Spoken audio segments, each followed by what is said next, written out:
Ces petits mots, tu les utilises sûrement à tort et à travers. Surtout si tu es jeune ou que tu as énormément de tics de langage. T'as capté, genre, tu vois, en mode, wesh. Tout ça, ce sont des tics de langage très forts, très marqués.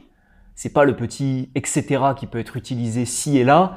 C'est pas les tics de langage que tu peux avoir qui sont quand même un peu plus chatoyants, mais ce sont des tics de langage qui viennent littéralement décrédibiliser ton discours.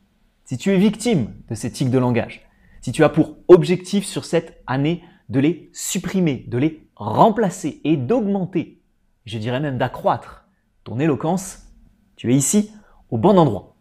Au sein de cette nouvelle vidéo, mes amis, je vais vous enseigner les stratégies et le plan d'action simple pour supprimer n'importe quel tic plutôt, selon votre type de langage, avec cette méthode en 4 étapes. Donc, bien sûr, le titre de la vidéo, c'est sur le wesh, le genre, le t'as capté. Mais je tiens à préciser que quels que soient les tics de langage que vous avez, vous allez pouvoir les supprimer avec ma méthode. Il s'agira de la suivre dans l'ordre que je vais vous indiquer. Vous allez le comprendre de toute manière avec les explications que je vais vous donner dans cette dernière. Alors, sans plus tarder, commençons par la première étape, mais juste avant cette dernière. Vous le savez, si c'est la première vidéo que vous voyez sur ma chaîne YouTube, il faut s'abonner à cette chaîne parce qu'ici, on traite de la communication, de l'aisance sociale, du charisme et de l'éloquence.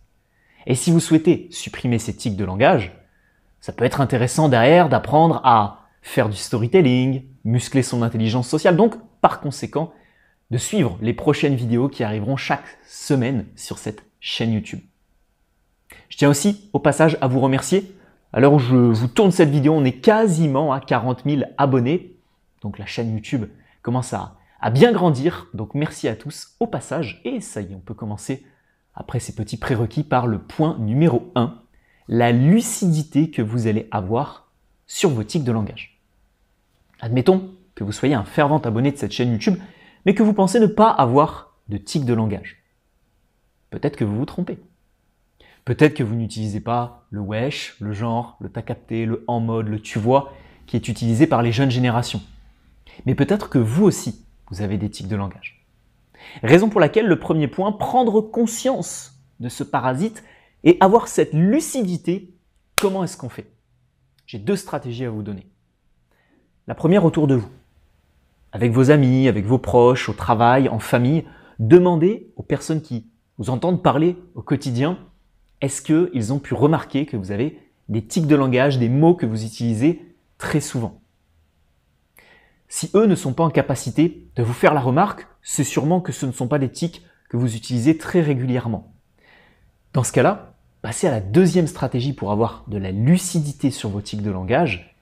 Essayez cette fois-ci de vous enregistrer, de vous filmer.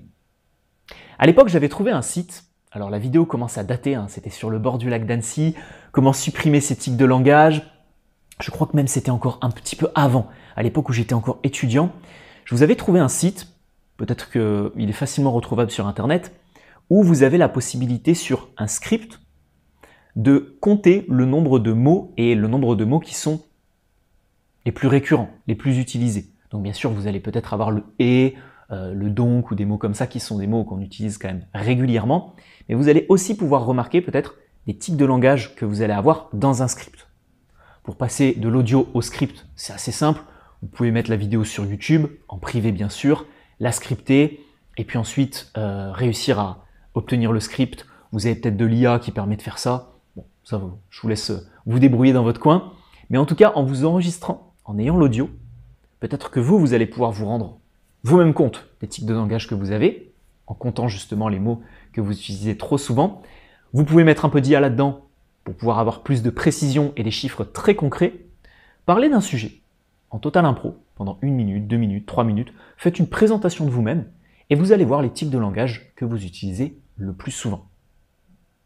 Une fois que cette première phase de lucidité par rapport à votre communication est réalisée, on peut passer à l'étape 2, remplacer les mots que vous utilisez le plus couramment.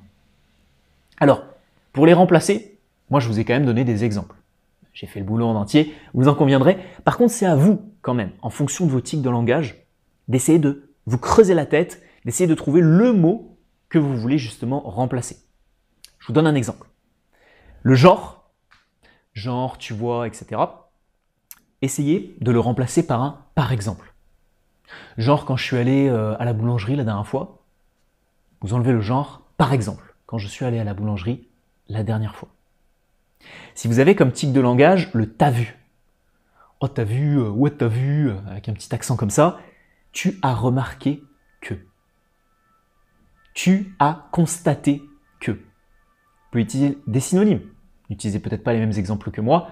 J'ai fait le boulot en vous trouvant des phrases de remplacement, en vous trouvant des mots de remplacement, mais en fonction du degré d'éloquence que vous voulez avoir, du niveau de langage soutenu ou non que vous voulez avoir dans votre communication au quotidien, essayez de trouver des mots de remplacement légèrement différents. Vous avez le wesh. Alors le wesh, il y a différents wesh. Il y a le wesh pour dire bonjour. Donc là, vous pouvez dire salut, bien le bonjour. Ceux qui sont abonnés à ma newsletter le savent. À chaque fois, je commence toujours par un bien le bonjour. Je trouve ça un petit peu plus chatoyant qu'un hello, qu'un salut, qu'un bonjour très simple. Donc bien le bonjour. Et puis après, vous avez le wesh qui peut être utilisé par surprise. C'est le wesh de la surprise. C'est le wesh, qu'est-ce que c'est que ça? Qu'est-ce que c'est que ça, mon ref? Donc là, vous avez le waouh, plus français, un peu plus noble, un peu plus chatoyant. Ou le silence, carrément. Pour pas forcément montrer de la surprise, vous la montrez juste sur votre visage, le visage de la surprise, et vous n'avez pas besoin de rajouter un wesh. Donc, ça, c'est différents types de wesh que vous pouvez avoir. Vous avez le t'as capté aussi, qui est très souvent utilisé par les jeunes, celui-là. Celui-là, il fait mal aux oreilles. Tu vois ce que je veux dire. Celui-là, il faut l'utiliser à la fin d'une phrase. Ça fait sens pour toi. Est-ce que tu as compris l'essence de mon message? Plutôt que « Oh, t'as capté là? T'as capté ou pas ?» Bon, tout ça, vous me le bannissez de votre vocabulaire. Ou le mieux, c'est le rien du tout. À la fin d'une phrase, normalement, si vous avez été suffisamment clair, vous laissez un silence. Si vous voyez que votre interlocuteur, vous n'êtes pas vraiment sûr qu'il ait compris l'essence de votre message, vous lui demandez, est-ce que tu as compris, est-ce que ça fait sens pour toi, mais pas un t'as capté. Ça, faut arrêter. Donc, voilà des exemples de mots, de petites phrases que vous pouvez remplacer. J'insiste sur ce point numéro 2, ça dépend de vous. Moi, j'ai pas envie de créer des moules, de donner des solutions toutes faites, ça dépend vraiment de vous, de votre niveau d'éloquence, de votre profession, du type de tic de langage que vous avez actuellement. Si vous n'avez pas ces derniers, peut-être aller vers d'autres mots de remplacement. Par exemple, si le mot que vous utilisez très souvent, c'est le donc ceci, donc cela, donc ceci, donc cela, allez vers peut-être une autre conjonction de coordination ou un mot un petit peu plus chatoyant pour émettre justement la suite de vos propos. Après, il peut être aussi intéressant pour les genres, les wesh, les t'as capté, les t'as vu, etc. Vu que ce sont des mots extrêmement pauvres d'un point de vue conversation, d'un point de vue vocabulaire, d'un point de vue émotion aussi, de les remplacer par un silence complet.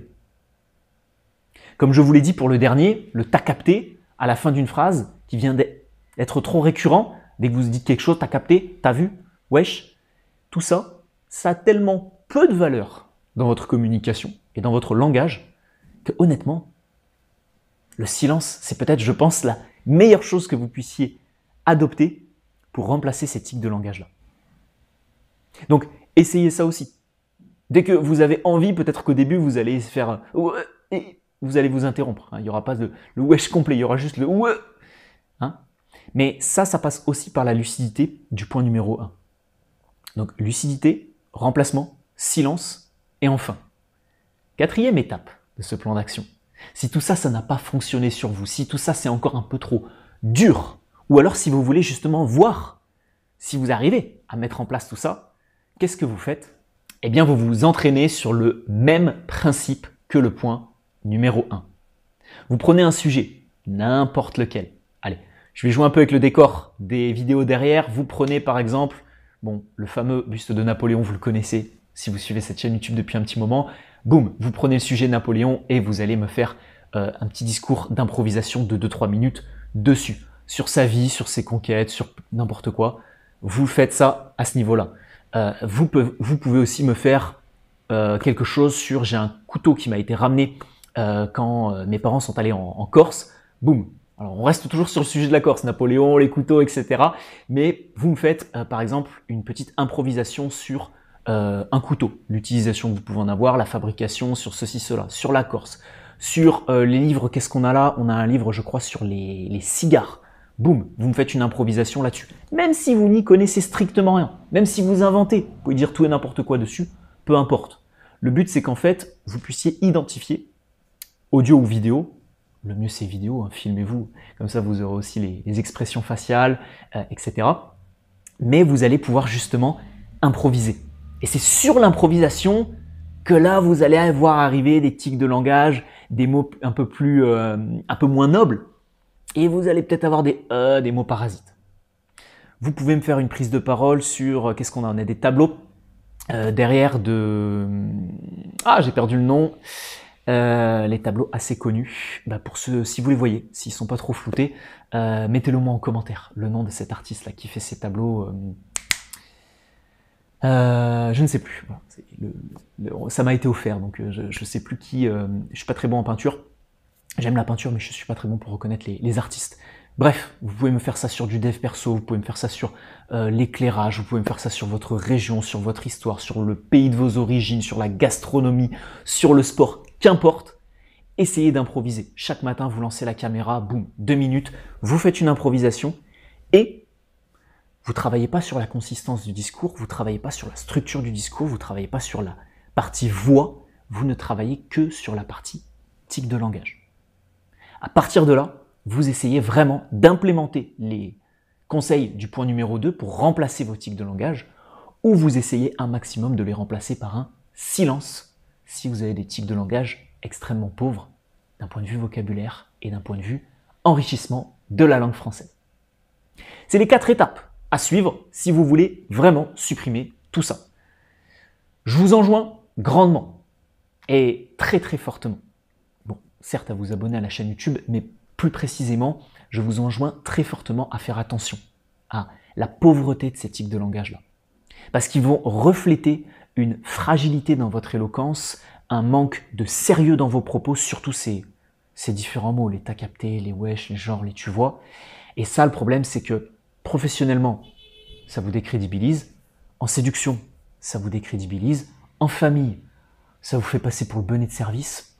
Donc, c'est pas possible que vous soyez tombé sur cette vidéo, que vous la regardiez encore après les 10-15 minutes, que vous soyez dans les 15-20 derniers pourcents à regarder mes vidéos jusqu'au bout et que vous ne fassiez pas un effort là-dessus.